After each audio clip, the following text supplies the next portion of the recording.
Once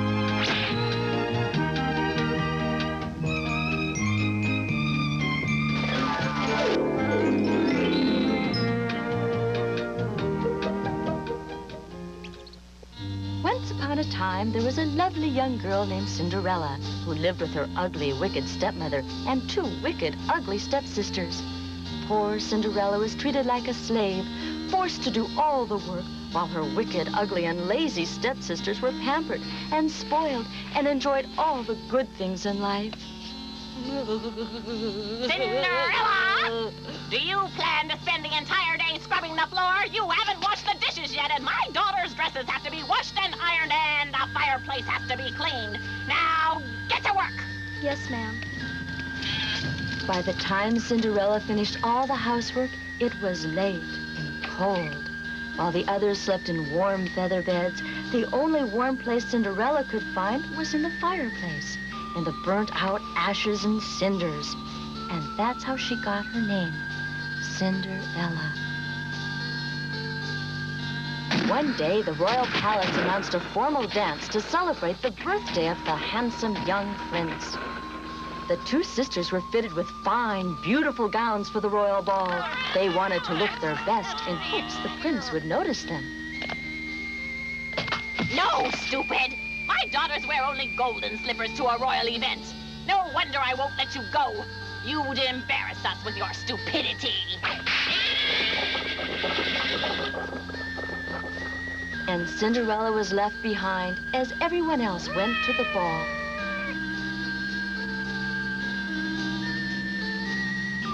All alone in the empty house, Cinderella thought, Oh, if only my mother were still alive, she would have taken me to the ball. I just know she would. All of a sudden, in a twinkle of magic, Cinderella's fairy godmother appeared. Huh? You aren't alone in life, Cinderella. I've come to reward you for your goodness. I'm sending you to the ball. Let's see now, you'll need transportation. A grand coach and handsome horses.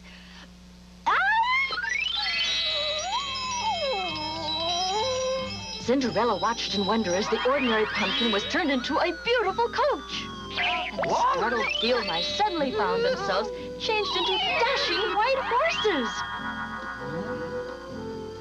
Cinderella had never seen such a beautiful coach in her life. But who would drive it? The fairy godmother chose Cinderella's most trustworthy and loyal friend for this honor. Ah, and you shall have the finest gown of all. Abracadabra, kazam. Oh, and notice I've given you glass slippers. Gold is so common. I must warn you, though, you must come home no later than midnight. At the final stroke of 12, my magic disappears. Understand? Yes, ma'am. I promise I'll come home before midnight, and I promise I'll make you proud of me at the ball. It was a magical dream come true. And as her coach approached the royal castle, Cinderella felt like a fairy princess. Her heart pounded with excitement, and she wondered if she would actually see the handsome prince.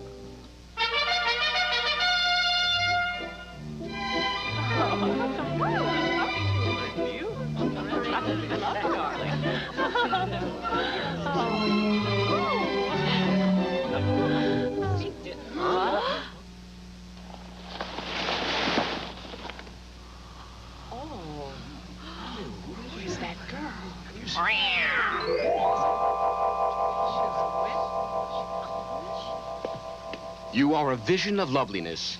Will you please honor me with this dance? Yes.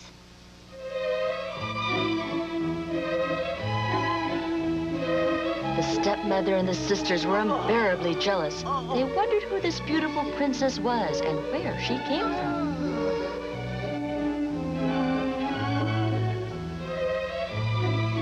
This is the girl of my dreams. I can't believe this is really happening.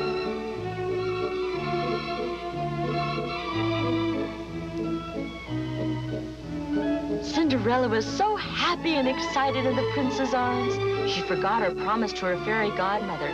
She completely lost track of the time. midnight. Your Majesty, I wish I could dance with you forever, but I must go. Huh? Princess, wait! I don't even know your name! Oh, no. Where do you live? Oh. How will I find you?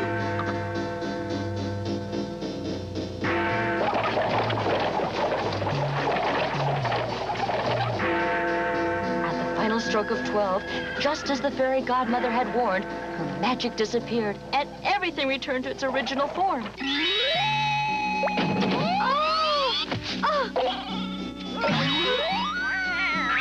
Everything, including Cinderella. Her magical evening had ended. No longer a princess, she could never hope to see her prince again. And the glass slipper was all the prince had to remind him of the love of his life. His heart felt empty. I must find her. I must. I will never know another happy day until I make her my wife. Forever. But how could he possibly find her? He didn't even know her name, and no one knew anything about her or where she might be found. That's it. That's how I'll find her. The prince sent his men to search the kingdom for the girl whose foot would fit into the glass slipper. And when that girl was found, he promised he would marry her and she would be the princess of the land.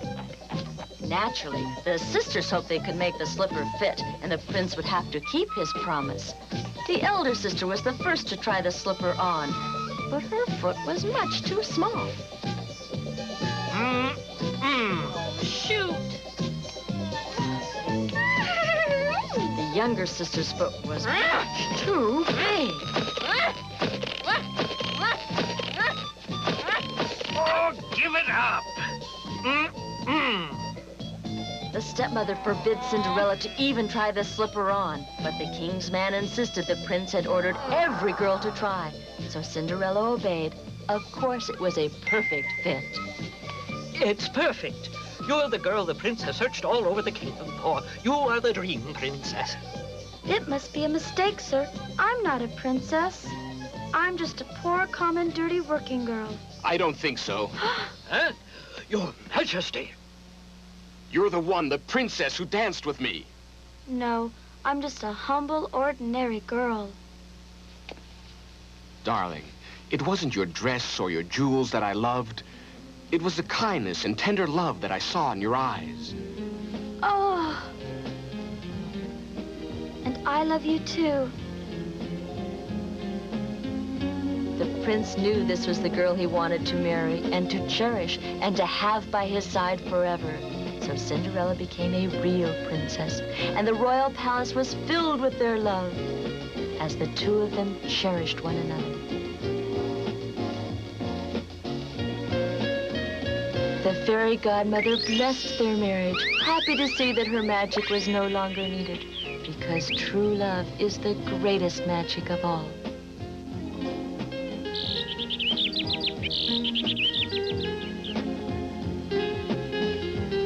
The story of Cinderella teaches us that if your heart is filled with kindness and love, all of your fondest dreams can be made to come true. If you have your true love by your side, nothing else is very important. You don't have to be a prince and a princess. Your love can be your palace, and you, like Cinderella, can live happily ever after.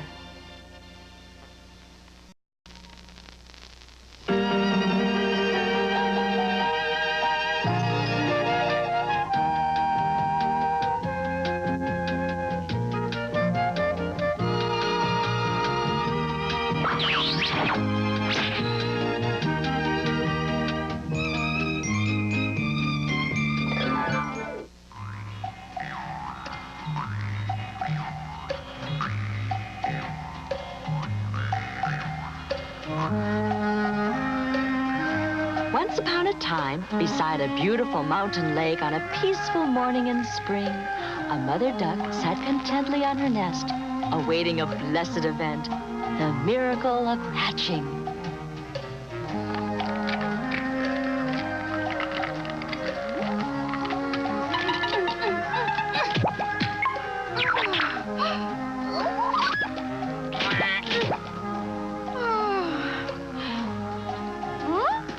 was one egg that somehow seemed to be having trouble hatching.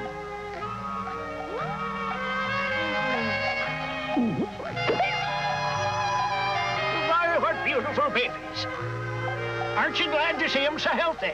Oh, yes, they're all fine. Except for this one last egg. Oh, may I see? Well, it happens every once in a while, but you have 5 fine babies, so I wouldn't worry about it. Just forget about the last one. But of course, the mother duck couldn't just forget about the last egg. Maybe it just needed a little more time.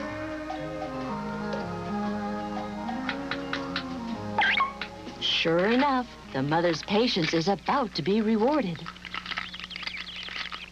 Ugh.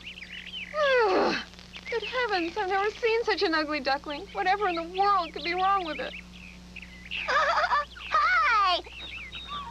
Nobody could be quite sure just what sort of a bird this strange gray thing might be. But he takes to water just like a duck takes to water. Wait! Go away! Oh, quit following us! It's a terrible feeling when your own brothers and sisters are ashamed to be seen with you.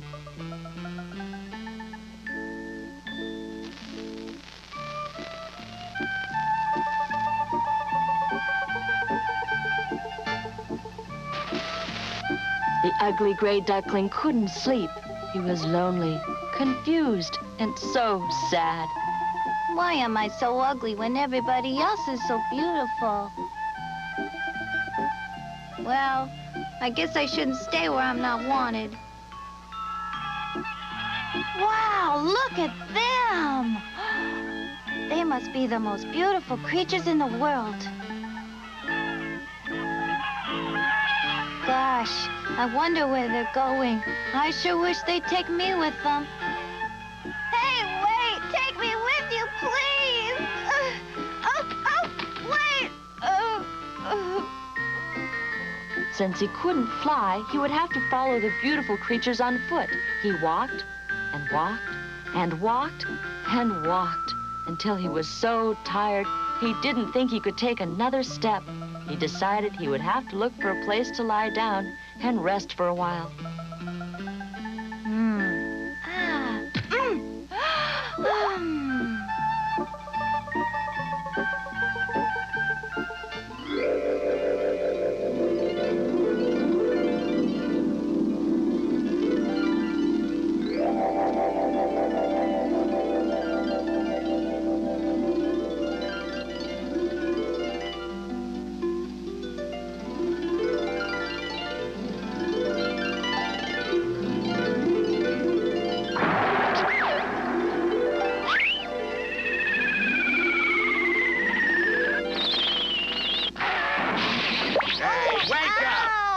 That happens to be my bed, kid. I'm sorry. I suggest you move on right now. Where should I go? As far away from me as you can get. Now beat it! Why does everybody hate me so? It isn't my fault I had to be born so ugly. Hey there, what you so sad about, little fella? Cheer up. Yeah, like if you're lost, you can come live with us, you know? We don't have much, but hey, you're welcome to share it. Okay. Sure, come along with us.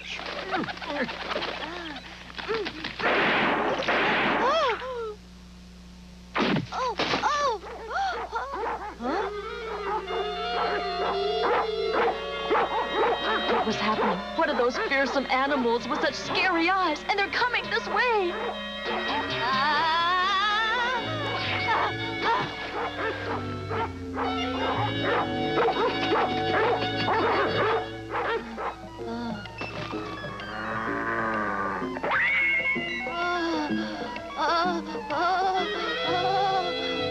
Poor little duckling.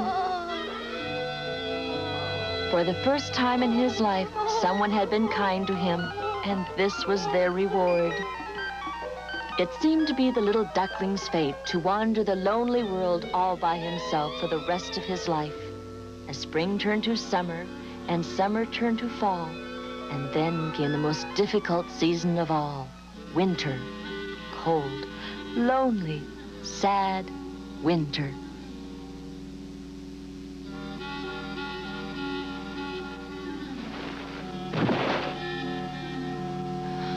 Oh. He thought it would never end, but there's always another spring.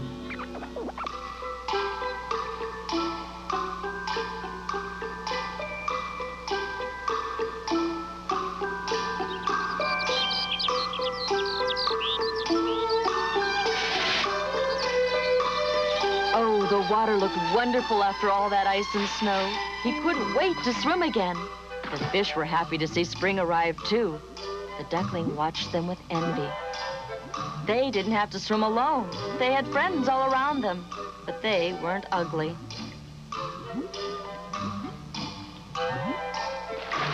Oh, wow! It's the beautiful birds I saw last year. Oh, they're so graceful and wonderful. I wish I could be their friend, but I'm so ugly. If I go near them, they might kill me. Well, I don't care. Let them kill me. I'd rather be dead than go on living such a lonely, unhappy life. And he gathered up his courage and swam toward the swans.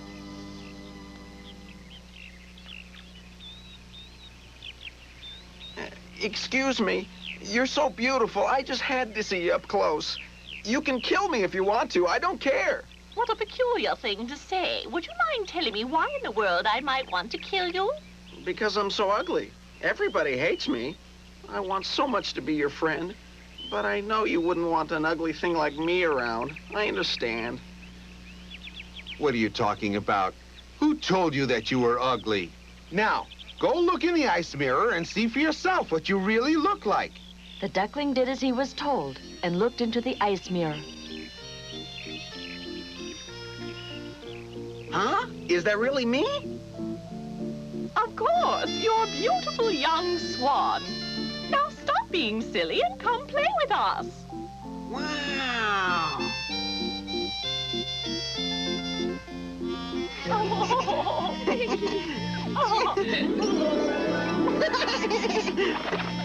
Wait for me! Wait for me! So the ugly duckling was really a swan. The mother duck had hatched a wrong egg by mistake.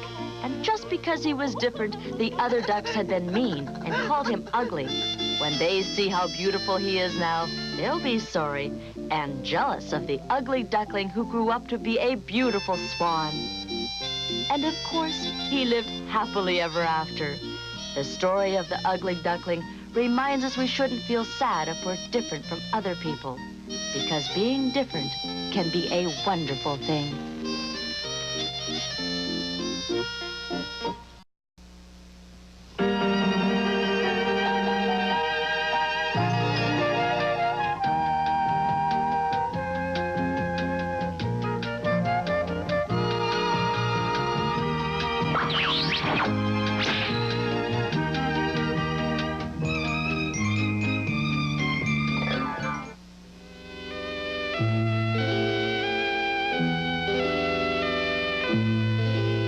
Once upon a time, a shoemaker worked extra long hours to make a pair of beautiful red shoes for a little girl who lived next door with her mother, who was very sick. They were too poor to have a doctor, or even to afford shoes for the little girl, whose name was... Karen, I have made a very special pair of shoes for a good little girl who takes care of her mother. For you. Oh, thank you so much. But late that night, Karen's happiness turned to deep sorrow. Oh, Mama. As her beloved mother died in her sleep. On the day of her mother's funeral, Karen wore the red shoes. She knew the bright red shoes were totally improper for a funeral, but she had no other choice. They were the only shoes she owned. How can my shoes look so happy on such a sad day?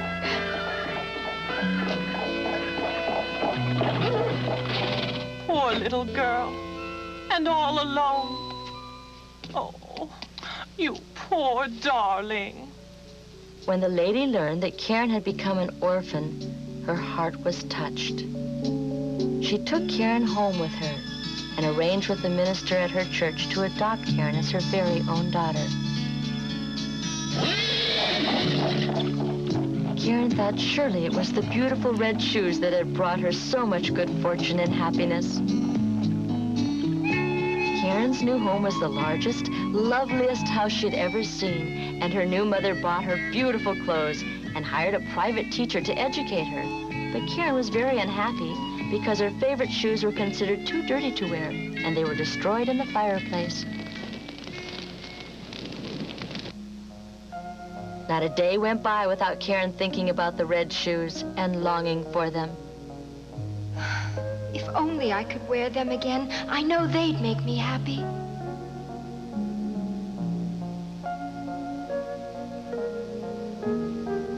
Karen, I think it's time you receive your baptism in the church. Tomorrow, let's go into town and get you some new clothes and new shoes, okay? Thank you, Mama.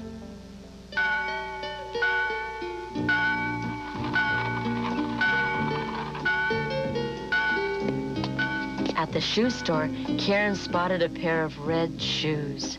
And of course, she fell in love with them at first sight. They fit you beautifully, Karen. Oh, can I really have these shoes, Mama? Please, can I? The kind lady never told anyone she was colorblind. She didn't know they were red and not suitable for a baptism.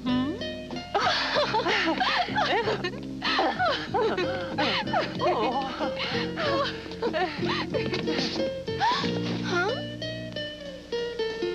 The old soldier frightened Karen with the strange way he stared at the red shoes and the way he said, "Once you start dancing in these beautiful red shoes, they'll stick to your feet very well." Karen was very proud that everyone in church stared at her red shoes. Everyone. All through the sermon, Karen thought only about the red shoes, and she didn't hear a word the minister said. Even while receiving her baptism, her mind was only on her red shoes. I can't wait to start dancing in these wonderful, beautiful shoes.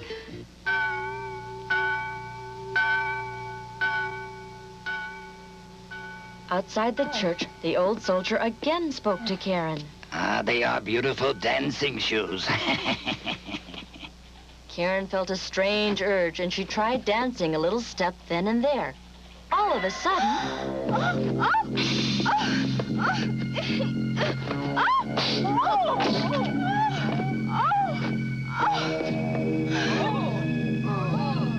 The shoes were dancing on their own power, and Karen couldn't make them stop, no matter how hard she tried.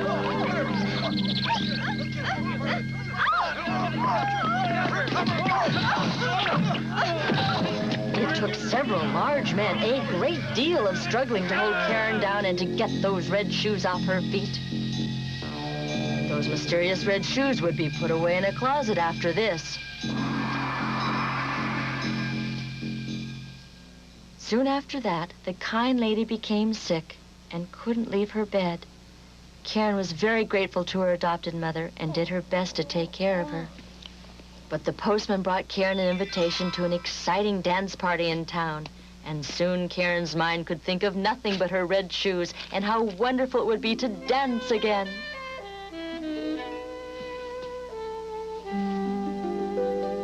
I'm sorry about the dance, but I need you here. Oh, it's okay, Mama. But in Karen's heart, the red shoes kept beckoning to her irresistibly. Oh, I wish I could put them on and go to the dance party. Maybe I'll just try them on. No harm in that. Karen forgot the shoes have a will of their own, and the moment she put them on, they began forcing her to dance.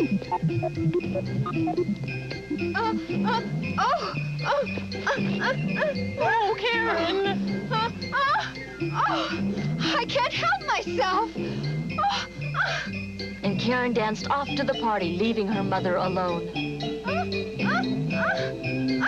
At the party, Karen danced like a wild, possessed creature. The shoes would not let her stop and rest.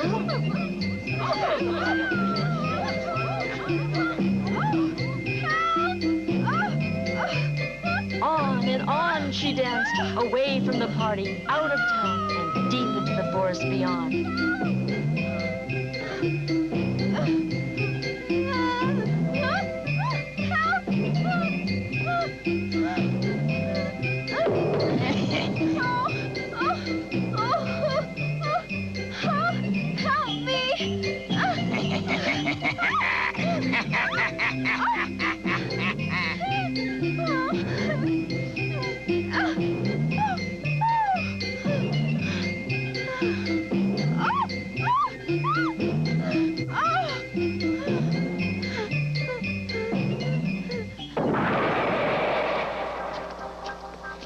Karen suddenly realized her poor, sick, adopted mother had died, alone and helpless, and it was all Karen's fault for being so selfish and thoughtless.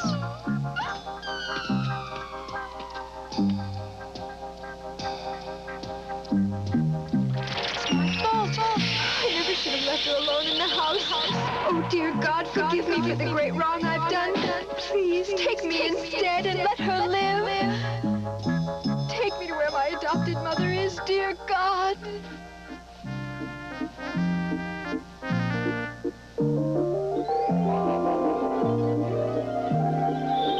Very well, Karen.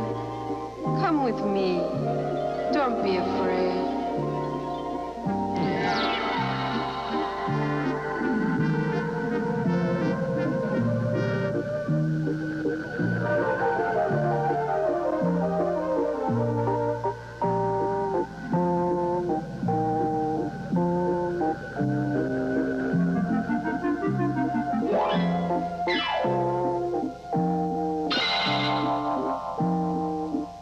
Karen, wake up, dear. Huh? Oh, Mama, you're all right. It was all just a bad dream. Oh, Mama, I'm so glad you've recovered. Oh, thank you. Thank you, dear God. Oh, Mama. Mama.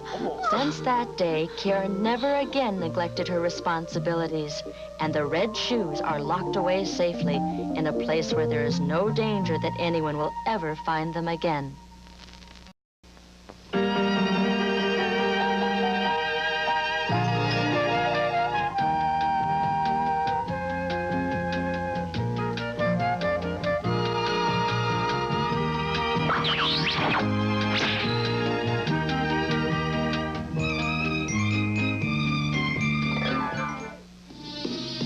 Once upon a time in the faraway land of Persia, the people lived happy and peaceful lives. The marketplace was filled with the happy talk of friends who came there to meet and share the news.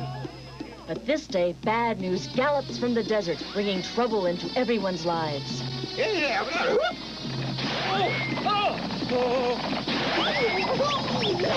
A band of 40 fearsome thieves terrorized the land, stealing everything of value they could get their hands on.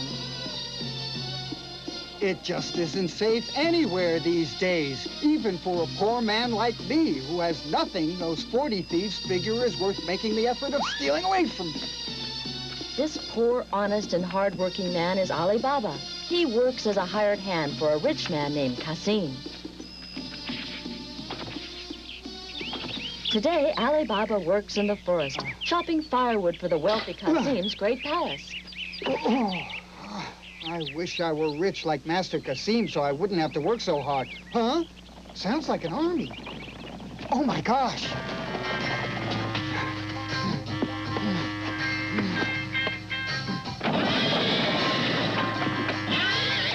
It's them, the 40 thieves. I wonder what they're up to now. Open those sesame! Okay, take the treasure in.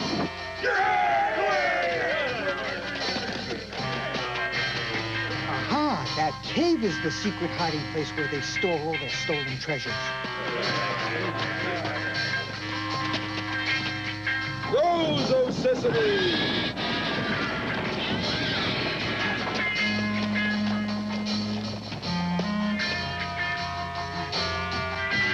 Open, oh sesame. Open, oh sesame!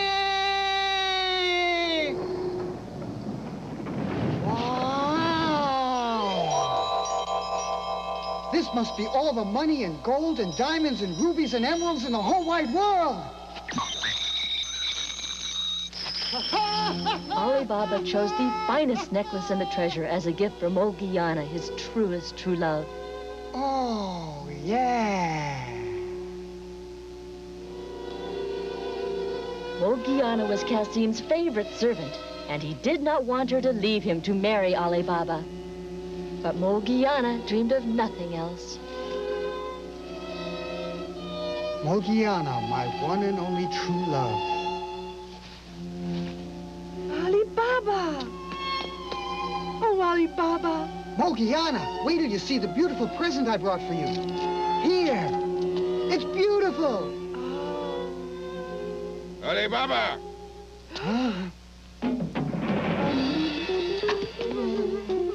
Ali Baba, where did you find such a priceless and beautiful thing?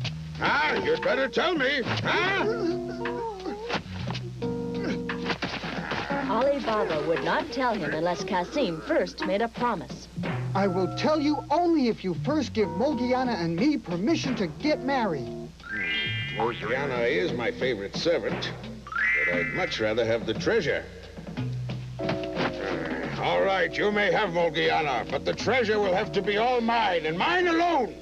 You've made us very happy, Kasim. Open, O sesame! Close, O sesame!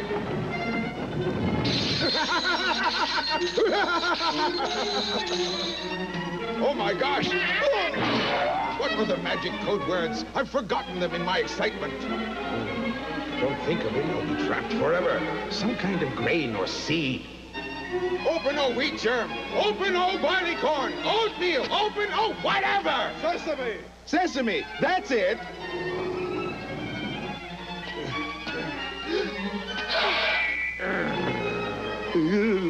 From that day on, Kasim was never seen again. Ali Baba sometimes thought about the treasure, but he didn't return to the cave because he didn't want to disappear as Kasim did. Besides, Ali Baba had his own treasure, his beloved Morgiana, and his happy home life with her. But one day, one of the 40 thieves happened to spy the necklace Morgiana wore.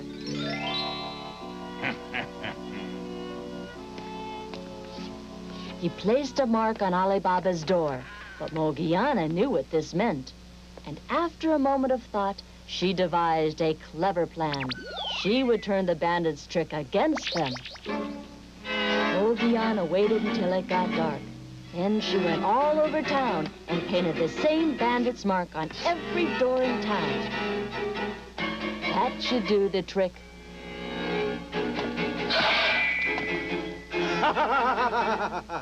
The man who knows the secret of our cave has our mark on his door. Kill him! Somebody's pulled a trick on me. And so the thieves didn't get Ali Baba this time. The leader of the thieves had another plan. He came into town disguised as a traveling merchant selling water vessels. I will trade all of these vessels for a ruby necklace for my wife. If you know of anyone in this town who might have such a necklace. Oh, yes. Ali Baba's wife, Morgiana, has such a necklace. Ali Baba didn't recognize the bandit leader, so he welcomed the traveler, as any good host would do. My humble home is honored to give shelter to all weary travelers. As Morgiana prepared dinner for the guest, she heard a strange sound. Can you hear me? Yes, what do you want? Men's voices coming from the water vessels. What's our signal to kill Ali Baba? When the leader sounds a gong, that's when we attack. Oh! Aha! Morgiana hurried to the kitchen and heated her cooking oil extra hot. Extra steaming, boiling hot. One by one, she opened the vessels and poured the boiling oil in. Oh, ow, ow! Oi, hot, hot! That took care of 39 of the 40 thieves. The leader didn't suspect a thing. Thank you for a wonderful meal. In return, I will dance my famous sword dance for you if you will keep time on the gong for me. Of course I will. It sounds very exciting.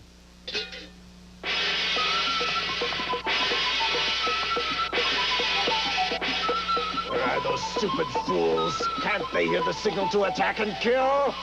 No matter how loudly Ali Baba sounds the gong, the thieves will never hear it now. Morgiana saw to that. It looks like I'll have to kill him myself without any help.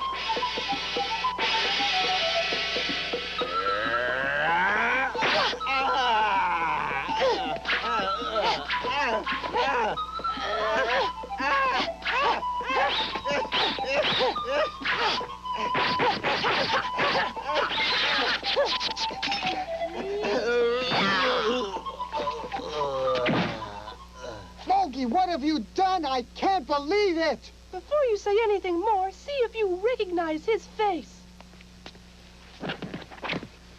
Why, he's the leader of the 40 thieves. With the thieves all disposed of, Ali Baba and Morgiana claimed the treasure for themselves, and they became the richest couple in the history of the world. Morgiana, what shall we do with all this treasure? We can do anything in the world we want. I have everything I want in you. I don't need anything else, dear. Oh, Ali Baba, me too. They shared the riches with all the needy people in the land, and the more they shared, the richer they became, because love and joy are the greatest riches of all.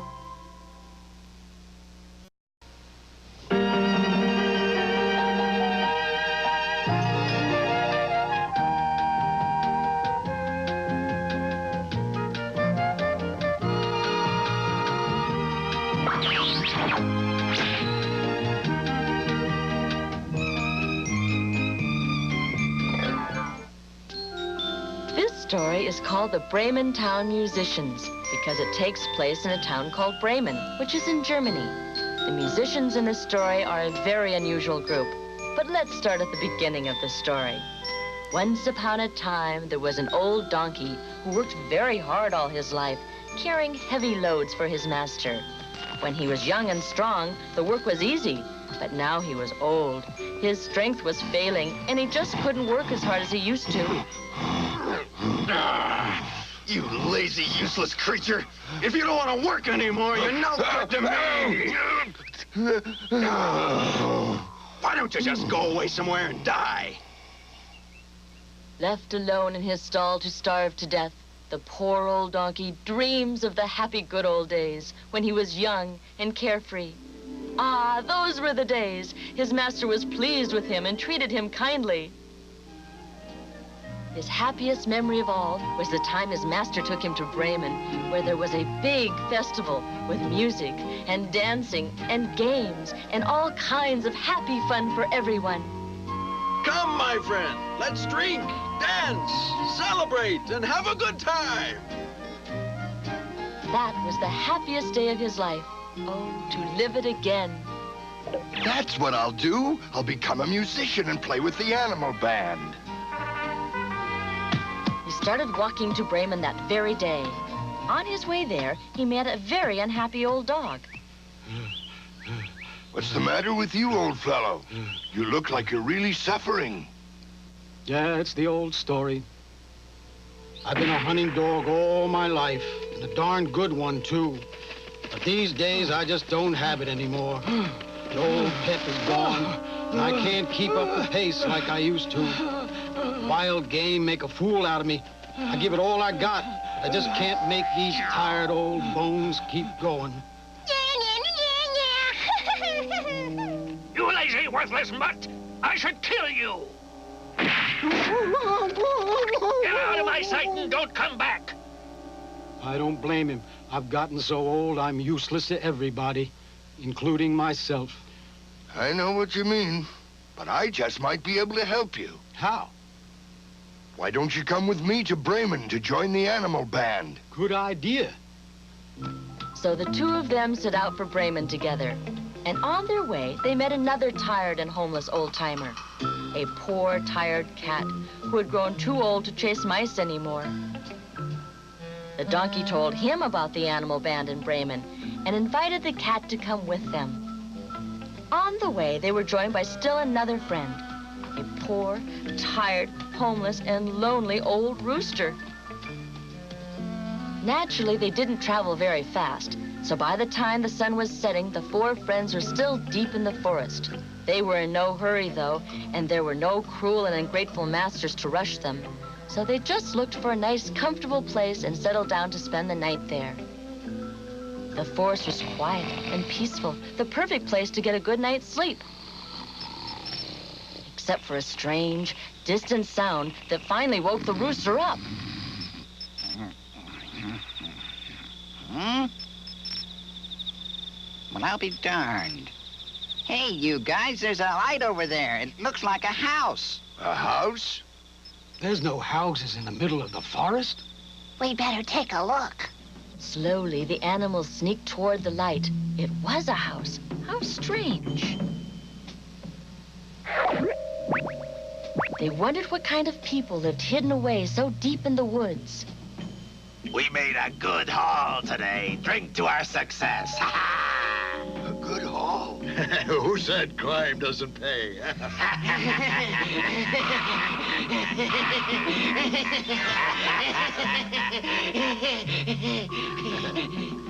Hey, those guys are robbers. It sure looks that way, and they all have knives and guns.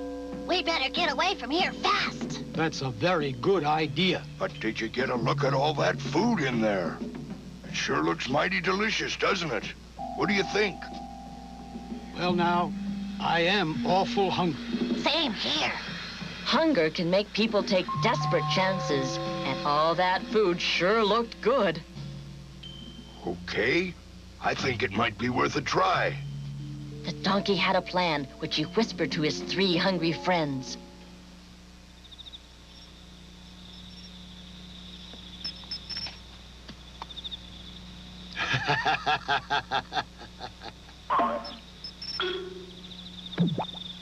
What's that? Did you hear something? It was only your imagination.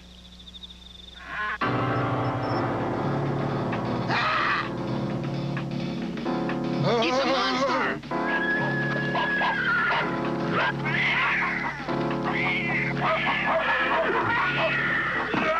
Oh, no! Watch out! Push it out of my way! Oh, help! Run!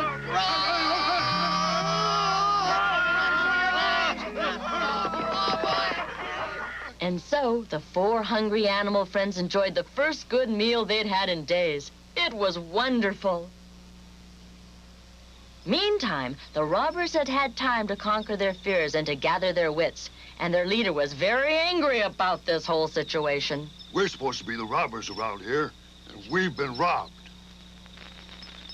Look, the light went out. Now we have our chance. You two split up, move in, and surround the house. The robbers weren't happy about this idea. They were afraid of their leader, so they obeyed his orders.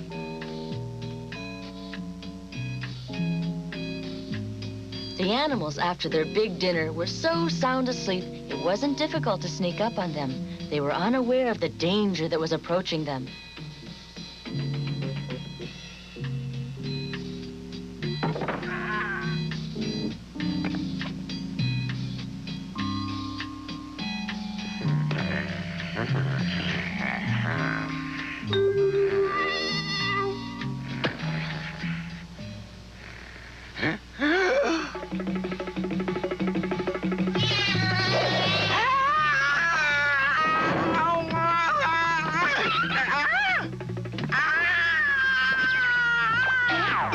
Gotta get out of here.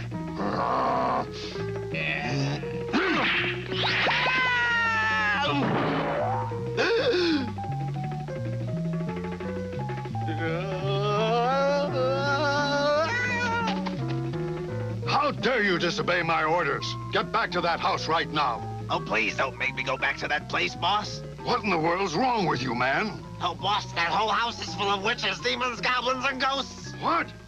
It's true. I sneaked in okay, and everything was quiet.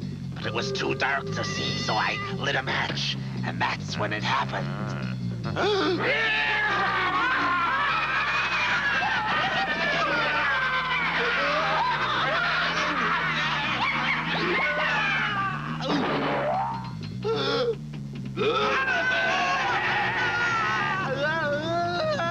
That's exactly what happened, boss. Honest. The heck with that old house. Let them have it. Let's get out of here. Oh, yes. Well, wait for me.